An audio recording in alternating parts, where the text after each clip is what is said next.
All right, so I'm going to work to do this as quickly as I can to make this a short video. I just wanted to give a couple of updates on a couple of things I'm working on that there'll be some more videos and information on. The first one is just general enhancements to the main Disney Stream site. One thing I've enabled is in the settings menu, you can select this tablet mode now. At some point, I'll have it set up to where if you're on a tablet, it'll be automatic. But what this does is it enables just an additional little button within each one of the windows that lets you access the controls. The issue that I was having was, on a tablet, I was not able to get to the controls because as it is today, you hover your mouse over the window and it will show you the controls. Since that's not possible, we just have this nice button here that comes up. So, if I want to make this video full screen, I can make it full screen. I can come in, I can make it smaller. I can like that video. I haven't logged in. I could like that video. I could unmute it or mute it. I could open up the chat and be able to see it. I could come in here and close the chat. So it gives you the ability to still navigate. So that's item number one. Item number two, and I'm going to have another video on this specifically for mobile devices. That's going to be the Park Companion app that realistically it's just a wait time app that you can use within the parks in order to simplify, get alerts, or set a log specifically on your visit. But we'll come back to this one at another time when I can record it on my phone.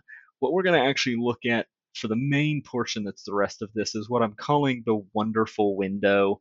Um, Realistically, this is just a wait times display that you can put on a tablet or a TV screen that's intended to just be kind of your ambiance display. So we've got kind of the initial splash, and then we've got some default settings that are always going to be set up when you come in. This one does have some of my save settings in it.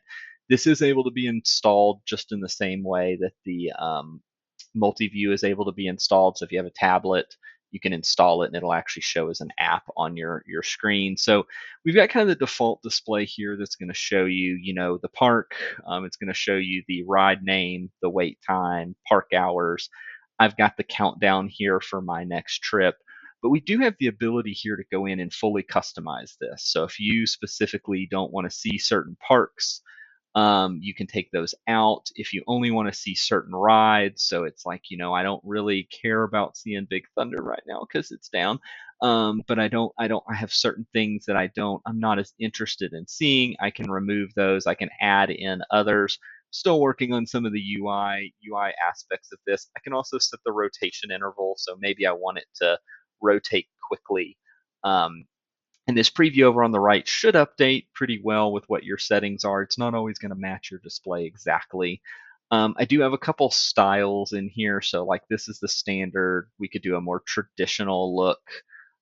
We've got a modern that's kind of the rustic that gives you a little bit of a rustic vibe, and then minimalistic.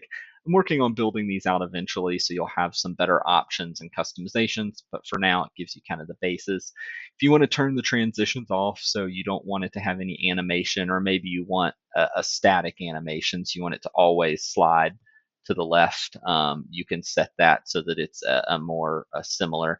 You can flag if you don't care about the park hours, you can take that off. This is where you'll be able to set, if you want a countdown timer to your next visit, and where you can set that timer, where it is on the screen. Right now, top of the screen is the only one that works. The bottom of the screen's there. You can show or hide the music player. So I'll show you that here in a minute. But if you have this off, you won't have the little handle. Here you do. And then you can change the setting button's location. So maybe you've set up your display and just based on kind of where everything is, you want this button to be in a different spot. And then finally, you can actually export this as a URL. So this can store your settings just as a saved URL. So if you want to send it to yourself on another device, it makes it easy to keep the same settings when you move from device to device. So we'll go ahead and save this here so you can see it updated my button to be down here. So the other piece is we do have a music player. So we've got Park World Radio that we're able to play. So you're able to play that while you're doing this, and it'll play as ambiance music in kind of the background.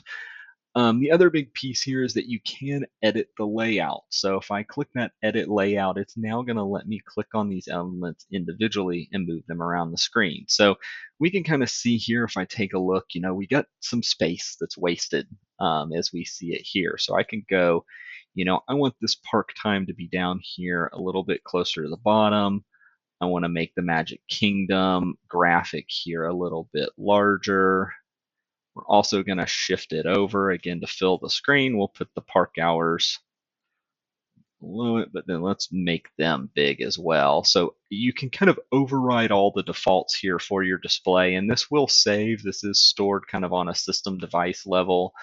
So we can come in here. Let's make, I want our wait time to be as big as it possibly can. Maybe you don't, maybe I do and you don't. It lets you have that extra level of customization.